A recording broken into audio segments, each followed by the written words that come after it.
Citoyens, citoyennes, bonjour. Nous sommes aujourd'hui le mardi 4 juin 2024. Vous êtes sur la chaîne de la vérité. Bienvenue.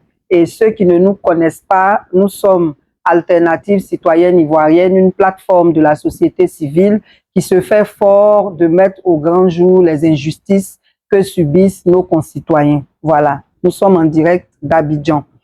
Donc, nous allons commencer avec le sujet de l'IPNET. La dernière fois, nous vous avons fait cas d'une entreprise dénommée Panoma Group qui serait victime de l'IPNET par rapport à un contrat qui les lie.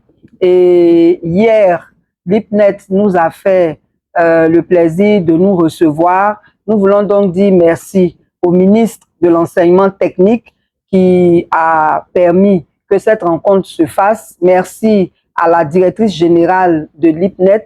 Nous avons pris connaissance de la version de l'IPNET, mais nous n'avons pas encore eu le temps de bien analyser les deux versions. Donc, nous allons revenir sur ce sujet le mardi prochain en long et en large. En tout cas, vraiment, merci encore au ministre. Comme nous avons coutume de le dire, l'administration n'a pas l'habitude de répondre à nos courriers. Jusqu'à présent, il n'y a que le ministère de la Construction, celui de l'Éducation nationale et celui de la Solidarité qui nous ont déjà reçus par rapport à nos courriers. Là, maintenant, le ministre de l'Enseignement technique vient de s'ajouter. Nous voulons vraiment, vraiment le remercier et ça fait plaisir de savoir que dans l'administration, il y a encore des gens qui savent faire leur travail. En tout cas, merci beaucoup.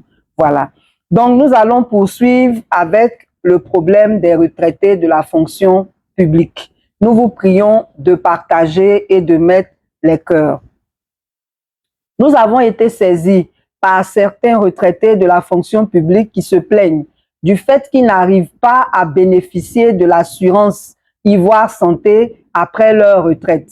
Nous nous sommes donc rapprochés de la Fédération des associations de fonctionnaires et agents à la retraite de l'État de Côte d'Ivoire, le FARECI, et on nous a expliqué beaucoup de choses. Nous avons même l'intention de faire un focus avec eux pour qu'ils expliquent beaucoup de choses sur la situation des retraités et qu'ils puissent donner aussi des conseils aux futurs retraités. Donc, nous allons vous revenir dessus. Mais par rapport à ce problème lié à l'assurance, ce qui nous a été dit de vous, enfin, la commission qu'on nous a donnée pour tous les retraités et ceux qui ne sont pas loin d'aller à la retraite, c'est qu'en général, il y a une cassure entre la fin de la période de travail, la fin de service et le début du paiement du salaire de retraité. Voilà, la pension plutôt, pas salaire, de la pension de la retraite. Donc, entre ces deux périodes qui durent quand même parfois des mois,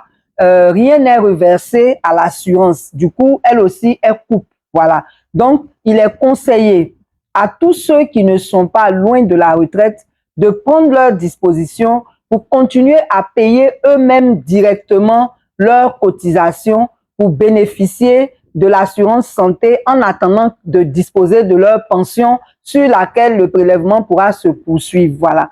Donc, prenez vos dispositions sur 3 à 5 mois, 6 mois parfois, de payer directement. Donc, ceux pour qui c'est coupé actuellement là, il vous suffit de vous approcher de la direction de Ivoire Santé ou de la MUGEFSI pour régulariser votre situation en payant en espèces. Voilà. Mais on va quand même encourager la fonction publique à prendre cette disposition pour qu'il n'y ait pas cette cassure. Parce que la retraite, ça ne surprend pas. Un an avant que les gens n'aillent à la retraite, ils reçoivent un courrier. Et à partir de ce courrier-là, ils commencent à constituer leur dossier. De cette même manière, la fonction publique pourrait aussi prendre ses dispositions pour traiter rapidement les dossiers de ces retraités-là, de sorte que la CGAE prenne le relais automatiquement et qu'il n'y ait pas de cassure. Et que dès qu'on part à la retraite, le mois qui suit, on puisse recevoir sa pension. C'est une question d'organisation au niveau de l'administration. Voilà. À la COPEC et aussi les agents de choses des collectivités. Il se trouve que depuis janvier 2023, que le SMIC est passé de 60 000 à 75 000, à la COPEC et au niveau des collectivités territoriales, il n'y a pas eu d'ajustement de salaire.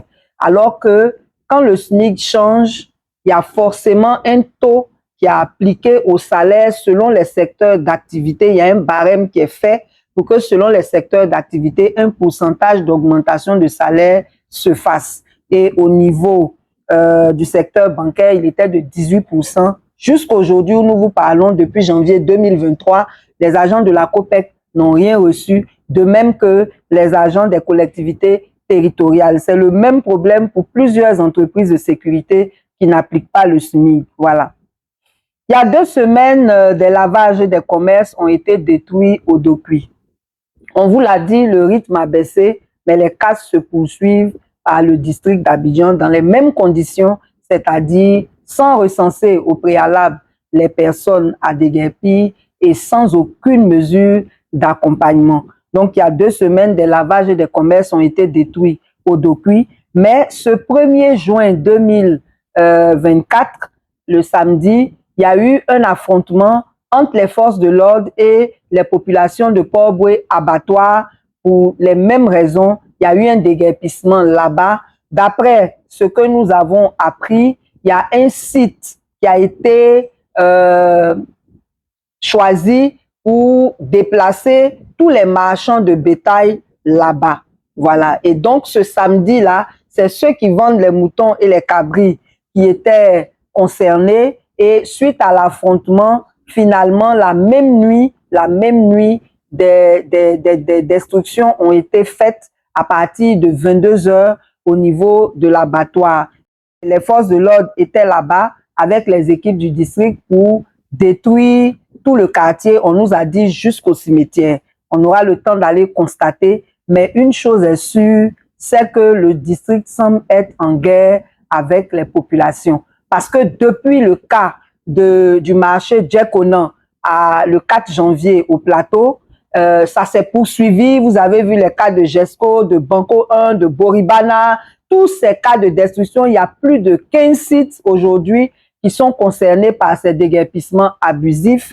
Et malgré les mesures que l'État de Côte d'Ivoire a prises lors du Conseil des ministres du 13 mars 2024, ces mesures-là n'ont été appliquées nulle part. Elles ont été appliquées, une seule mesure, celle des 250 000 d'indemnités de relogement, a été appliquée au niveau de Gesco et d'Atekoubé, mais là encore, c'est avec des listes frauduleuses. Ça veut dire qu'il y a une surévaluation des victimes. Il y a des victimes qui ne sont pas sur ces listes. Il y a plusieurs non-victimes et les non-victimes qui sont sur les listes sont plus nombreuses que les victimes elles-mêmes. Et ça, on va accuser l'État de Côte d'Ivoire parce que si on voulait éviter cette utilisation frauduleuse de l'argent du contribuable, on aurait fait un recensement avant de déguerpir les gens. Et il n'y a que 2 quartiers qui ont commencé à recevoir ces indemnités de relogement. Tous les autres n'ont rien reçu jusqu'à ce jour. Nous sommes en pleine période d'examen, en pleine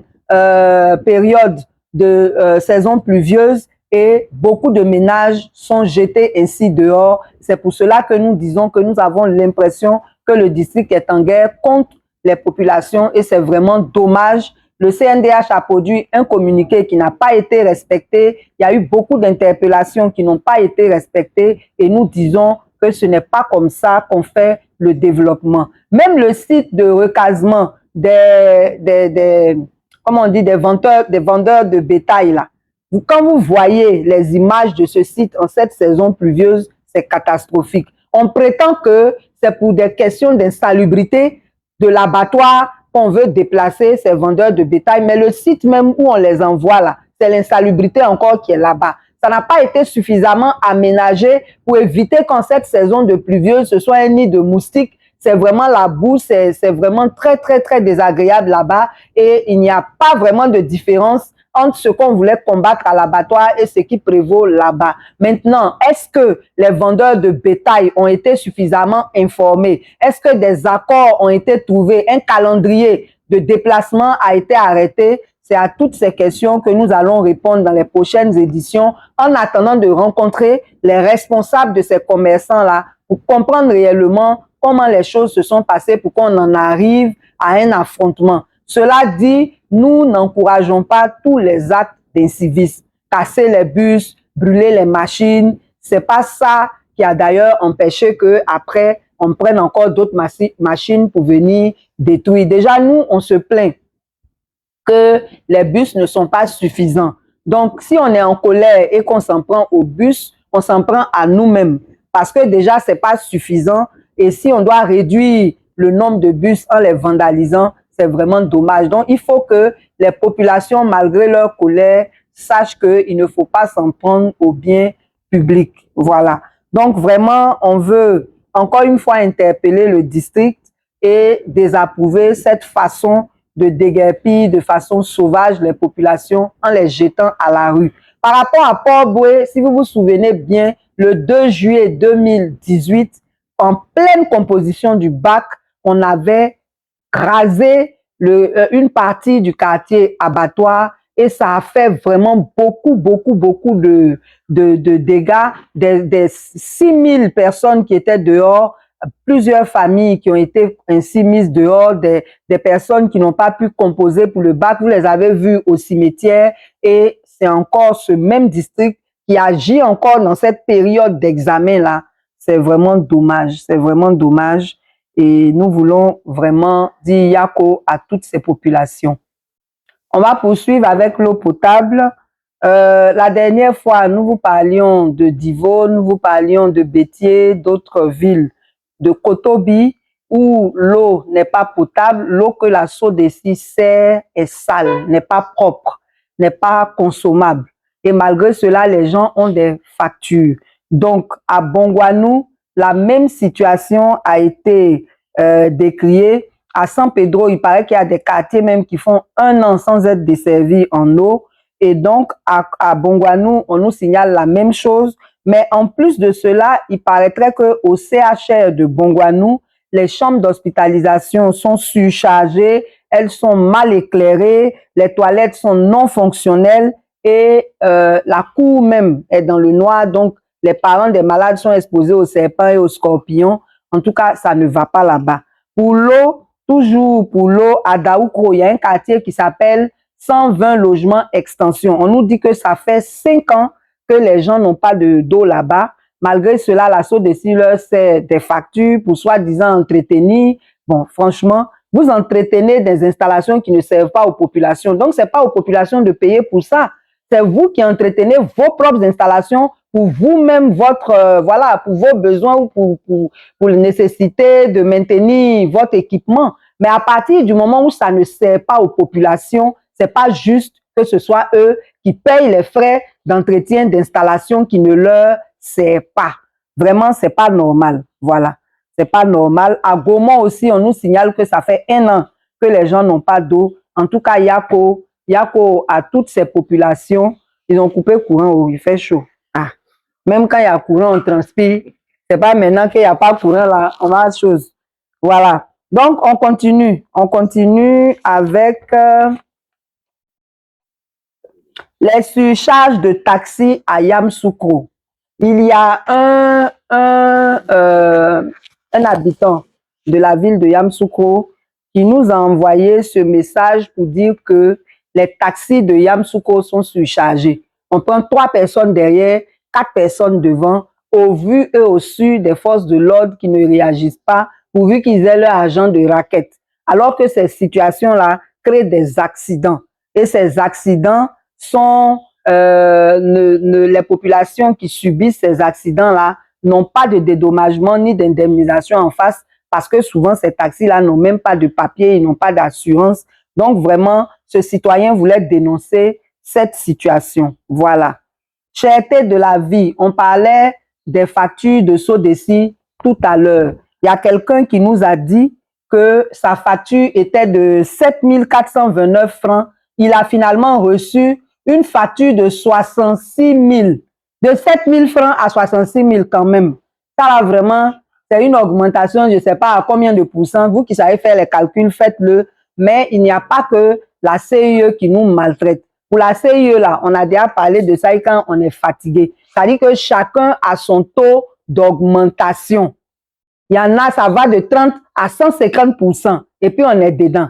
Voilà. Comme on dit qu'on ne peut pas manifester, les populations subissent, ça veut dire que le gouvernement est complice de cette souffrance et on vous l'a déjà dit, c'est pas la peine de vandaliser les locaux des CIE, c'est pas leur faute. Eux-mêmes, ils n'ont pas grand-chose dessus. C'est le gouvernement qui prend tout, c'est eux qui acceptent qu'on nous maltraite de la sorte. Et c'est la même chose pour la SODECI. Aujourd'hui, on est sur le marché aussi, tout est compliqué. Que ce soit le piment, le gombo, tout ce qu'on vend sur le marché, là, tout a augmenté. On est pris à la gorge et on ne peut rien faire. Vraiment, il va falloir qu'on trouve une solution parce que trop, c'est trop. Il y a aussi des entreprises qui vendent des produits où ils ne mettent pas les quantités qui sont marquées sur les boîtes. Ce week-end-là, j'ai acheté 3 boîtes de Choco Quick les 3, vous voyez, dans les magasins où on fait les trucs en gros là. J'ai acheté 3 boîtes et quand on a ouvert à la maison, il y a une qui était à moitié pleine. Non seulement elle était à moitié pleine, mais le bord là, c'était sale, comme si on avait pris des doigts même pour, vous voyez un peu, c'était pas que tout le bord là est propre et puis seulement que la quantité n'est pas suffisante. Ça pose un problème d'hygiène, ça pose aussi un problème de qualité, mais surtout de bons services de cette société-là, parce que nous, en tant que clients, on doit être satisfait pour l'argent que nous donnons. Déjà que nous nous plaignons que tout est cher, mais quand on se décide à acheter quelque chose, il faut qu'on ait pour ce qu'on a payé. Voilà. Et donc, quand on a ouvert une autre boîte, on a vu que cette autre boîte-là était pleine, normalement et bien propre. Voilà. Donc, vraiment, on veut interpeller tous ceux qui... Parce qu'il y a des gens même qui disent que même les sachets de lait, là, c'est l'air qui est dedans. Nous, on n'a pas de balance chez nous à la maison pour peser les trucs. Mais on sent que c'est pas ça. Même le pain, ils n'ont pas augmenté le prix pour ne pas qu'on crie. Mais le poids, là, quand nous-mêmes on prend la pain que 3 personnes mangeaient avant, là, une seule personne mange et puis elle n'est pas rassasiée. Donc, il y a un problème. Il y a un problème et il faut que les associations de consommateurs prennent leurs responsabilités. Hein? Vous êtes créés, vous êtes là, on maltraite les consommateurs, on ne vous voit pas, on ne vous entend pas. En tout cas, s'il y a un problème. Ce qui est sûr, nous, pour le moment, on dénonce. Quand le moment d'agir va venir, on va agir, mais pour le moment, on dénonce et on va faire le cahier de ça et puis on va voir ce qu'on va en faire. Autoroute de Dabou.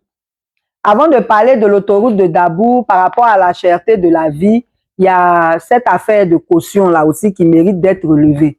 Selon la loi, c'est 2 mois de caution, 2 mois d'avance. Donc, normalement, c'est 4 mois. Et quand quelqu'un passe par une agence, l'agence demande aussi 1 mois. Ce qui fait qu'en réalité, on paye 5 mois. Mais il y a des quartiers, comme les quartiers du sud, là, les Marcory, Trècheville, Koumassi, là-bas, là, on fait 12 mois. Et puis, si tu ne veux pas, il faut le laisser. Quand toi, tu dis que tu ne veux pas aujourd'hui, là, dans l'heure qui suit, quelqu'un d'autre veut, lui, il prend. Du coup, on continue de faire des cautions exorbitantes dans certains quartiers et il n'y a pas de disposition qui soit prise pour que réellement le prix ou du moins le montant de la caution fixé par la loi soit respecté. On va se rapprocher certainement du ministère de la Construction. Comme eux, ils répondent au courrier, ils vont nous dire s'il y a des dispositions qui sont prises et que nous, on ignore pour signaler ces propriétaires véreux là. Voilà. À l'autoroute de Dabou. L'autoroute de Dabou a un problème. Le problème, c'est que il n'y a pas suffisamment de passerelles. Il n'y a pas suffisamment de passerelles pour les piétons. Donc, les gens traversent de façon très dangereuse. De façon très dangereuse. Et ça fait que les enfants et les personnes âgées sont les plus exposés. Donc, vraiment, on voudrait signaler cela. C'est seulement devant les cités de Batim et de Mami Adjoa que les gens ont mis une passerelle et puis après le cimetière de Bonikro. Mais entre le rond-point de Jesco et le cimetière de Bonikro, là, tout le long, là, il n'y a plus de passerelle. Et les gens ne peuvent pas aussi aller faire le tour. Du coup, ils traversent directement et ça crée des accidents. Il y a aussi entre le quartier Gouro et Déapleu, là aussi, on doit mettre une passerelle parce qu'il y a beaucoup de circulation à ce niveau-là pour les piétons. Donc, vraiment, quand on conçoit un projet, normalement, on fait ce qu'on appelle une étude d'impact environnemental et social. Et dans l'étude d'impact, on consulte les populations sur ce qu'elle souhaiterait par rapport à ce projet. Si l'étude d'impact a été faite, c'est qu'elle n'a pas été bien réalisée. Et si elle a été bien réalisée, c'est que c'est le projet qui a été bien mal réalisé et qui n'a pas tenu compte des recommandations de l'étude d'impact pour la sécurité des populations. Donc vraiment, il faut que le ministère de l'Entretien routier prenne des dispositions pour corriger cela afin de garantir la sécurité des populations. Voilà. L'intersyndicale des personnels administratifs et techniques en service dans les structures sous tutelle du ministère de l'Enseignement supérieur et de la Recherche scientifique est en grève à partir du 12 juin. En fait, ils avaient fait une grève le 8 mai parce qu'ils se plaignaient de l'irrégularité de leur salaire et de bien d'autres revendications. Malheureusement, ils n'ont pas eu une oreille attentive auprès de leur ministère. Donc, ils ont déposé un préavis de grève le 31 mai et à partir du 12 juin, du 12 au 14 juin, ils seront en grève, une grève reconductible, une grève renouvelable. Voilà. C'est vraiment dommage. Donc, on encourage les responsables du ministère de l'Enseignement supérieur à recevoir leurs agents pour trouver un terrain d'entente. On ne ferait jamais une grève pour le plaisir. On fait la grève quand le dialogue est rompu. Voilà. La route de Bodokro à Béoumi, qui est de 45 km, les populations de là-bas réclament du bitume. Voilà.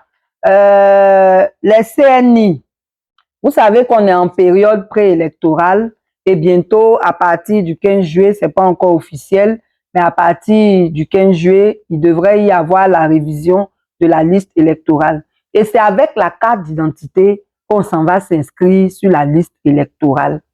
Et quand les populations ont des difficultés pour avoir leur carte, pour une raison ou pour une autre, c'est un problème. Donc vraiment, on veut interpeller l'ONESI. On en a déjà parlé, on va en parler tous les mardis jusqu'à ce qu'on finisse avec octobre 2025 parce qu'il faut que les gens aillent voter. Nous qui voulons le changement là, on veut encourager les gens à aller voter. Mais si les gens n'ont pas leur carte d'identité, comment ils s'inscrivent sur les listes électorales et comment ils vont voter? Puisque quand on n'a pas la carte électorale, la carte d'électeur, c'est avec la CNI qu'on vote. Donc vraiment, on veut interpeller l'ONESI. Il faut que des dispositions soient prises, non seulement pour que des unités mobiles aillent vers les populations pour l'enrôlement, mais il faut que les cartes aussi soient disponibles à temps. On connaît des gens qui ont eu leur carte en 10 jours, en 2 semaines, mais on en connaît aussi qui attendent depuis 3 ans, 4 ans et qui n'ont toujours pas leur carte, qui s'inscrivent plusieurs fois et qui n'ont toujours pas leur carte. Il paraît même que le serveur, là, quand vous payez les 5 000, des fois, vous n'avez même pas votre reçu alors que vous avez fini de payer. Donc, vraiment, c'est compliqué. Il faut corriger tout ça. Voilà. Par rapport à la cherté de la vie, on a oublié, mais on va revenir sur la vidéo-verbalisation. Parce que ça, là, franchement, c'est du vol. C'est véritablement du vol. Comment est-ce que on peut avoir un site qu'on dit, sur lequel on dit pouvoir consulter sa consommation, mais ce site-là, il ne marche pas souvent. Et même quand les gens vont sur place, des fois même pour demander qu'on leur donne leur consommation, c'est pas toujours qu'on les satisfait. Donc, parlez à vos employés, là. Ils sont payés pour servir les usagers. Comment quelqu'un peut dire, moi, je veux connaître combien je dois payer? On dit, non, non, on ne peut pas te donner parce qu'il est l'heure, on doit fermer. Le plus gros problème, c'est au niveau des infractions qui ne sont pas justes. On vous l'a déjà dit. Comptez le nombre de véhicules en Côte d'Ivoire, le nombre de motos en Côte d'Ivoire. Il se trouve qu'il y a des gens qui sont même pas sur les routes et puis on leur signale une infraction. Je ne peux pas être à la maison avec ma voiture et puis on va me dire que j'ai commis une infraction. Je ne suis même pas sur les routes. Et je vous ai raconté ce qui m'est arrivé le 18 mai. À 7 heures, on allait quelque part. On a reçu un message pour dire qu'à 10h24, on a commis une infraction à la 2. C'est pour ça qu'on dit qu'il y a un problème. Apparemment, les infractions sont programmées et puis on nous les balance. Qu'on soit sur les routes ou pas. Et on n'a pas de recours.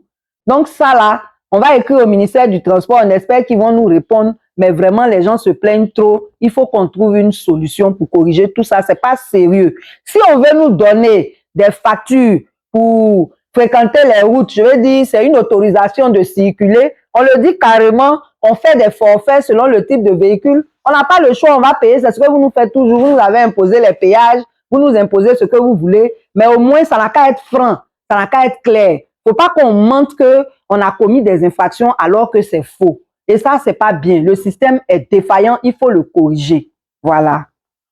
Donc, on nous a signalé aussi à l'INFAS, certains étudiants se plaignent du fait qu'ils payent 65 000 pour des documents et ils ne reçoivent pas ces documents-là. Et puis, quand tu te plains, on te menace de renvoi. Parce que chez nous, ici, là, c'est menace seulement. On ne doit pas se plaindre de quelque chose. Tu te plains, soit on te menace de renvoi, soit on te menace de récalage. C'est pas sérieux. Les étudiants, là, la plupart ont des parents qui ont des problèmes. Parce que nous tous, on coule sous le poids de cherté de la vie. Donc, 65 000, là, c'est le loyer de certaines personnes. Vous demandez ça pour des documents, vous ne donnez pas les documents. C'est pas sérieux. Et puis, vous menacez les étudiants. Franchement, il faut arrêter avec ce genre de pratique-là. Ça n'honore pas notre administration. Voilà. À la NADER, depuis 30 ans, on n'a pas fait d'augmentation de salaire. On vous parlait des retraités de la NADER qui avaient des problèmes pour entrer en possession de leurs droits. Là, maintenant, c'est une affaire même depuis 30 ans, ils n'ont pas eu d'augmentation, malgré les 2 augmentations de SMIC, malgré tout ce que l'État fait pour quand même satisfaire les travailleurs. Ça, c'est pas bon. C'est pas bon du tout. Sur l'axe Zikiso-Bogodois, on nous signale des raquettes aussi. Des raquettes très, très intenses des FRC. Il faut que ça aussi, ça s'arrête. Normalement, on a la liste des barrages officiels. Ça, là même, il faut qu'on la publie régulièrement pour que les gens sachent quels sont les barrages qui ne sont pas autorisés et qui existent. Voilà. On nous a signalé aussi qu'il n'y a pas d'électricité dans le district sanitaire de Bouaké. Et puis, il y a le calvaire des enseignants du privé qui va commencer. Vous savez que les enseignants du privé, là, on les paye de la rentrée aux vacances. Et là même, là, de toute façon, on est entré dans la période d'examen, là. Il y a des gens, même juin, là, on ne va pas les payer. Parce qu'en mai, l'année scolaire est terminée pour ceux qui n'ont pas d'examen. Et donc, les enseignants du privé, pendant les vacances, ils n'ont pas de salaire dans la plupart des établissements scolaires. Ça rend leur situation très difficile et vraiment, on veut interpeller le ministère en charge de l'Éducation nationale de voir avec les fondateurs d'écoles privées quelle solution on peut trouver à ce problème-là. Parce que c'est tout ça aussi qui fait le lit des fraudes pendant les examens. Moi, je sais que je ne serai pas payé de juin à août. Si pendant les examens, un élève qui ne vaut rien peut me donner de l'argent pour que je lui donne bonne note, je ne suis pas en train d'encourager les tricheries, mais je vous explique aussi pourquoi est-ce que ça se fait. Donc, les périodes d'examen, là, pour les enseignants du privé, là, ça devient une période de traite où il va économiser de l'argent pour pouvoir tenir pendant les vacances. Donc, vraiment, on doit trouver une solution parce qu'il n'y a aucun problème qui n'ait des causes à traiter. Et la véritable cause de toutes ces tricheries, là aussi, c'est tout ça. Voilà. Et c'est pas bon même pour l'honneur du corps enseignant. Donc, vraiment qu'on trouve des solutions. On va s'excuser auprès de tous ceux qui nous ont soumis des cas. On en a tellement reçu cette semaine que si nous voulons parler de tout, franchement, on va faire plus d'1 heure ici et c'est pas l'objectif. Donc, vraiment, on va s'excuser. On va, comment on appelle ça, réserver les autres sujets pour la prochaine fois. Cela ne doit pas vous empêcher de continuer à nous envoyer des sujets, mais on va s'arrêter là. On va terminer avec 2 sujets. Vous savez que hier, il y a eu les résultats du CEP et donc on voudrait féliciter tous ceux qui ont réussi. Mais vous parlez d'une école qui s'appelle EPP Laurier 3 et 4. L'école est sise à Toban. C'est une école publique, mais comme on a le coutume de le dire, c'est une école publique qui fait aimer l'école publique. Et nous autres, nous en sommes très fiers parce que moi, personnellement, j'ai fait l'école publique toute ma vie, depuis le primaire jusqu'à l'université. Voilà. Et donc, vraiment, cette école mérite beaucoup d'être félicitée parce que depuis 10 ans, elle fait 100% au CEP. Je dis bien depuis 10 ans. Donc, hier même, on a fait la 10e édition de leur fête de l'excellence. Ça s'est tenu de samedi à lundi. Et il y a une élève là-bas qui s'appelle Assoma Grâce Marie-Esther, qui a eu 165,58 sur 170. Et donc, on voudrait vraiment la féliciter et dire à tous ceux qui sont dans le secteur d'Atoban ou de Cocody, qui voudraient envoyer leurs enfants là-bas, en tout cas les encourager. C'est une école publique, mais une école d'excellence. Félicitations au directeur, M. Valentin Etilé, et à toute son équipe. Moi, je pense que toutes les autres écoles pourraient venir apprendre auprès d'eux sur leur méthode, sur comment ils ont fait pour devenir cette école d'excellence. Donc, félicitations à cette petite, félicitations à toute l'école. Maintenant, nous allons parler du problème de l'INFPA, l'école d'agriculture. On vous avait déjà parlé de leurs problèmes. Ils avaient beaucoup de problèmes. Une fois, on a reçu ici un étudiant qui est venu nous dire ce qui se passait. Ils sont entrés en grève et ils ont eu une rencontre avec le ministre de l'Agriculture. Malheureusement, ce n'était pas pour trouver des solutions à leurs problèmes, mais c'était pour leur demander un sabaridé, c'est-à-dire nous avons des revendications. Au lieu de donner des solutions à nos revendications, on dit on a qu'à demander pardon au chef de l'État parce qu'on a fait la grève. Et comme je disais tout à l'heure, la grève, là, on ne le fait pas pour le plaisir. On fait la grève quand on pense que le dialogue, quand on constate que le dialogue est rompu. En général, ceux qui font la grève, on ne leur laisse pas le choix. Donc aujourd'hui, nous allons inviter auprès de nous un étudiant de cette école qui va venir nous dire où ils en sont, qui va nous faire l'état d'avancement de leur grève, où ils en sont, qu'est-ce qu'ils projettent et tout. Bonjour. Bonjour maman. Voilà, donc présentez-vous à notre, parlez un peu fort pour qu'on puisse vous entendre. Présentez-vous à notre auditoire et puis on va leur présenter la situation de votre établissement. D'accord. Bonsoir maman et bonsoir à tous les téléspectateurs qui nous regardent actuellement. Je suis Guetia Ange Patrick, étudiant en première année BTS Art Tronc commun à l'INFPA, précisément à l'école de formation d'agriculture de Ferentella, est située à Touba. Ok. Donc vous venez de loin, hein? Touba. D'accord. Est-ce qu'on peut résumer rapidement ce qui s'est passé pour qu'il y ait grève? En fait, l'INFPA, c'est une école publique nationale, en abrégé EPN, comme les autres écoles qui sont l'INFAS et l'ENS et autres. Et notre école, comme les autres écoles, est une école à caractère administratif, sous tutelle du ministère de l'Agriculture. D'accord. Et l'INFPA n'est pas un lycée professionnel. Ce n'est pas une école qui dépend du ministère de l'Enseignement supérieur. Ce n'est pas une école qui dépend du ministère de l'Enseignement, de l'Éducation nationale, pardon. Ou l'enseignement technique. Et de l'enseignement technique. Nous sommes sous tutelle du ministère de l'Agriculture. Déjà, je veux préciser ça. Et ensuite, nous rencontrons depuis plusieurs années un problème d'insertion professionnelle. Et c'est à ce problème-là que nous voulons répondre. Nous sommes allés auprès des autorités. Nous avons déposé des demandes d'audience depuis belle lurette, mais nous n'avons pas eu de réponse. Aujourd'hui, nous sommes rentrés en grève. Et nous sommes rentrés en grève le 16 avril. Suite à cette grève, l'administration, au lieu d'appeler les étudiants pour échanger afin de régler le problème, ils ont décidé de renvoyer tous les étudiants, de mettre tous les étudiants à la rue. Et je vous dis... Et ça s'est fait dans la violence. Exactement. Et attendez un peu, pour résumer à nos auditeurs, c'est une école où on passe un concours pour entrer. Donc, à partir du moment où on passe un concours pour entrer là-bas, ce à quoi les étudiants s'attendent, c'est que soit on les met dans la fonction publique, soit on leur donne les moyens de s'installer pour travailler. Voilà, il se trouve que chaque année, depuis 2018, on annonce plus de 1000 élèves insérés au niveau de la fonction publique, alors qu'en réalité, il n'y a même pas une vingtaine qui réussit au concours qu'on fait passer encore pour une seconde fois. Donc, eux, ils disent, à partir du moment où ils sont entrés par concours, c'est pas normal que pour les réinsérer, on passe encore un autre concours, alors que dans d'autres écoles, quand on passe un concours pour entrer, on devient automatiquement élève fonctionnaire. Et donc, quand on finit, on s'insère dans l'administration. Donc, ils ne veulent plus de ce concours d'intégration. D'autant plus que derrière même ce concours d'intégration-là, il y a beaucoup de magouilles encore qui les fatiguent. Donc, vraiment, c'était ça le problème. Et pour corroborer vos dires, maman, il y a eu ce problème-là qui s'est posé en 2010. Et pour résoudre le problème, il y a eu un conseil des ministres le 23 octobre 2013 qui a porté sur la situation de l'INFPA.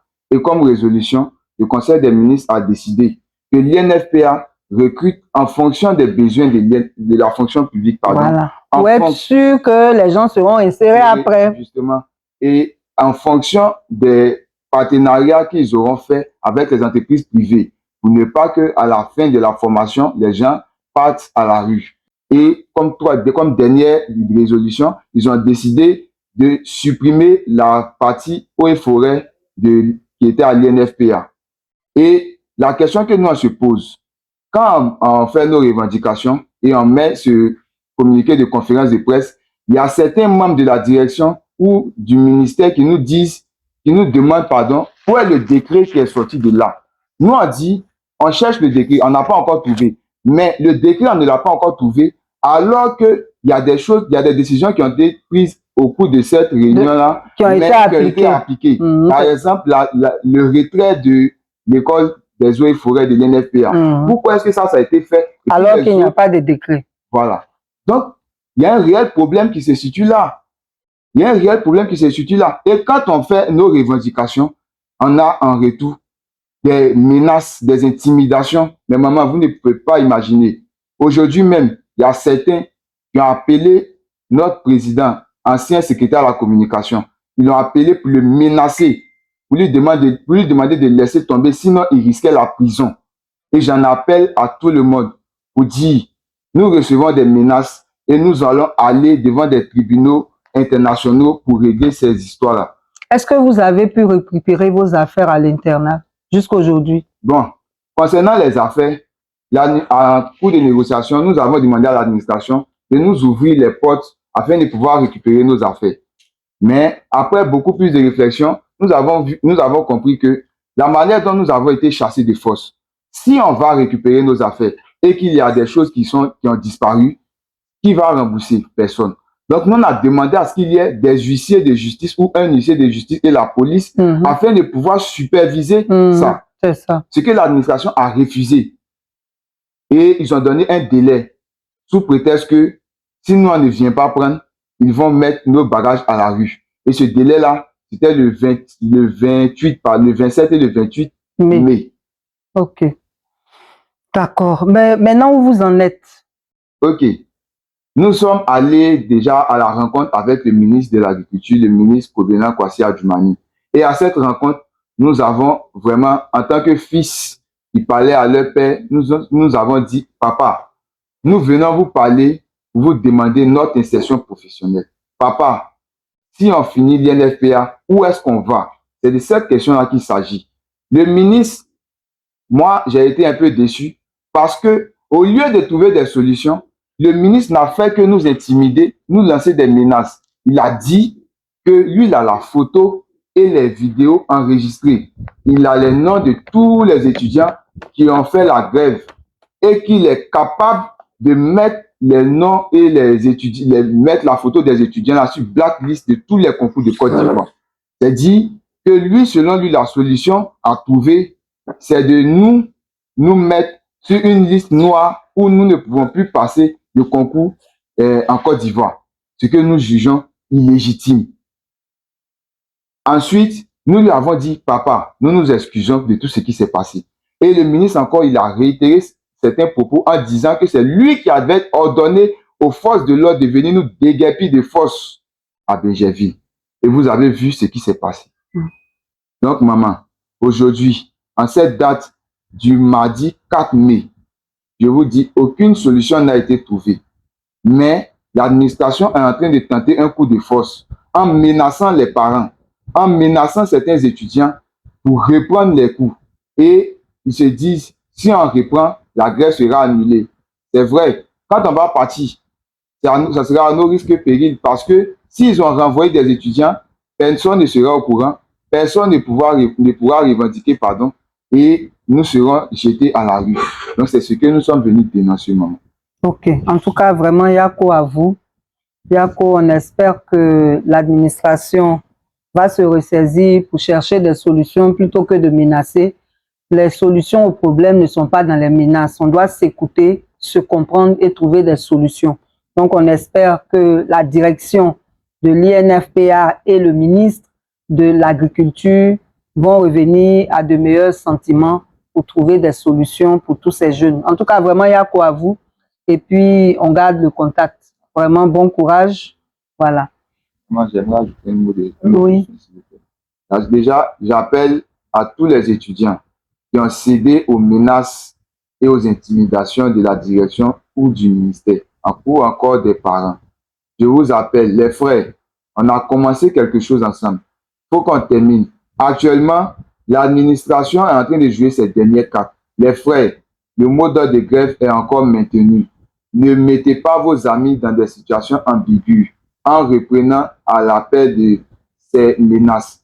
Les frères, les sœurs, restez chez vous. Le mot d'ordre de grève continue. Même si vous êtes déjà à l'école et que la direction vous force à aller faire des cours, ils ne peuvent pas vous enlever dans les chambres pour vous envoyer dans les classes. Les frères, quand vous allez boycotter leurs cours, ils vont se remettre en question et vont venir écouter afin de trouver des solutions adéquates à nos problèmes. Merci, maman. Voilà, donc c'est un appel à la solidarité. Vous avez commencé la grève ensemble. Quand certains se désolidarisent, ça tue la lutte et ça ne vous garantit pas les droits que vous réclamez. Donc, il vaut mieux être solidaire. Il n'y a pas quelqu'un qui n'a pas envie de travailler, qui n'a pas envie de réussir, qui n'a pas envie d'aller à l'école. Mais quand on commence un combat, on doit rester solidaire pour le terminer. Voilà. En tout cas, merci beaucoup. On espère qu'ils vont comprendre votre appel. Et puis, bonne chance. Merci beaucoup, maman. Voilà. Bonne journée à vous. Merci. Merci beaucoup.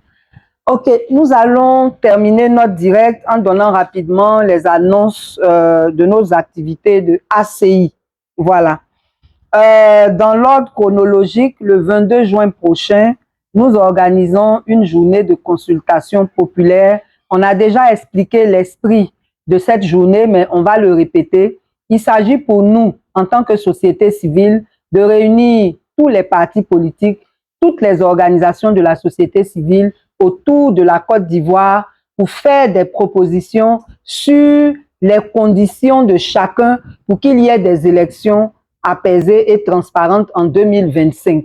Nous allons ensemble faire la synthèse de nos propositions et nous allons ensemble adresser un courrier au chef de l'État pour le mettre face à ses responsabilités. C'est vrai qu'il va s'adresser, d'après ce qu'on a appris, à la nation le 18 juin, mais nous allons quand même nous retrouver le 22 juin pour faire ce travail-là et lui envoyer les résultats en espérant que le 18 juin, on n'aura pas de surprise désagréable par rapport à tout ce qu'on attend de lui. Voilà.